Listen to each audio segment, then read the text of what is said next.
Good morning friends. তো যাই হোক, প্রচণ্ড পরিমাণে বৃষ্টি হচ্ছিল আর বৃষ্টির আওয়াজটা তোমরা নিশ্চয়ই শুনতে পেয়েছো। তো আমি দুজনকে খাইয়েও দিলাম, কারণ ওর বাপির একটু অফিসের কাজ বাকি ছিল, তো ওর ট্রেনেরও তাড়া ছিল। তার জন্য ভাবলাম ঠিক আছে, আমি তোমাকে বাবুকে যখন খাওয়াচ্ছি তাহলে তোমাকেও খাইয়ে দিই। তো তাই আর কি দুটো থালাতে দুজনকে নিয়ে খাইয়ে দিলাম, যেটা কোনো দিনই করি না। মাখিয়ে দিই, তবে খাইয়ে আমি দিই না। তো যাই হোক, এখন ওরা বেরিয়ে গেছে, বৃষ্টিটা একটু কম হয়েছে, তো তার জন্য বাবুকে বললাম এই সময় বেরিয়ে যা। আর বৃষ্টির মধ্যে তো ওকে পাঠাতে পারতাম না, তো যাই হোক একটু বৃষ্টিটা কম ছিল তাই আর কি গেল। আর সকাল থেকে এত পরিমাণ বৃষ্টি, মানে কিছু বলার নেই। যাই হোক, এখন আমি বাবা আর মা একটু চা খাবো, চা খেয়ে তারপর আবার লেগে পড়বো বাকি কাজকর্মগুলো সারতে। একটু এনার্জিরও তো দরকার, তাই না? তো তাই আর কি একটু এনার্জি পাওয়ার জন্য এখন একটু চা নিয়ে চলে আসলাম ব্যালকনিতে। আর বাবা মাকে দিয়ে দিয়েছি, মাকে একটু চায়ের সঙ্গে পরোটা দিলাম, বাবুকে যেহেতু পরোটা টিফিন করে দিয়েছিলাম তো সেটাই। আর বাবা চা বিস্কিট দিলাম, তো কারণ উনি অতটা পছন্দ করেন না। যাই হোক, আর সকালে তো ভাত করেইছি, তো পরে তখন ওরা একটু খেয়ে নেবে। তো চাটা একটু আরামে খাই, তারপরে তো আছেই কাজকর্ম। তো চলো তারপর বাকি কাজকর্মগুলো করতে থাকি।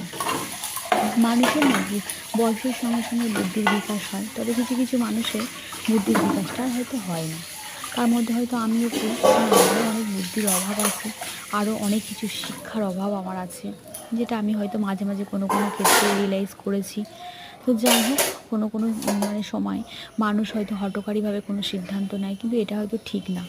চিন্তা ভাবনা করে কিছু ডিসিশান নেওয়া অবশ্যই ঠিক।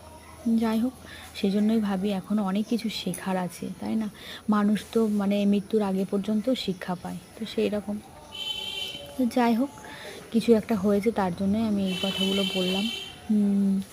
পরে ভাবলাম যে সত্যি হয়তো এগুলো আমার মানে বলা ঠিক হয়নি বা করা ঠিক হয়নি, কিন্তু বলার পরে তো পরে ভাবলেও সেই জিনিসটা আর ফিরিয়ে নেওয়া যায় না, তাই না? তো সেই জন্য আগে থেকে চিন্তা ভাবনা করে তারপরে কথাগুলো বলা উচিত। আর কারোর উপর তো এখন ভরসা নেই, তুমি বিশ্বাস করে একজনকে কিছু বললে, কিন্তু সে যে বলবে না তার তো কোনো গ্যারান্টি নেই। তার জন্য নিজের কথা নিজের কাছেই রাখো, আর নিজের মধ্যেই আর কি সব কিছু করো, কারোর সঙ্গে না বলাটাই বেটার। যাই হোক, অনেক কথাই বললাম।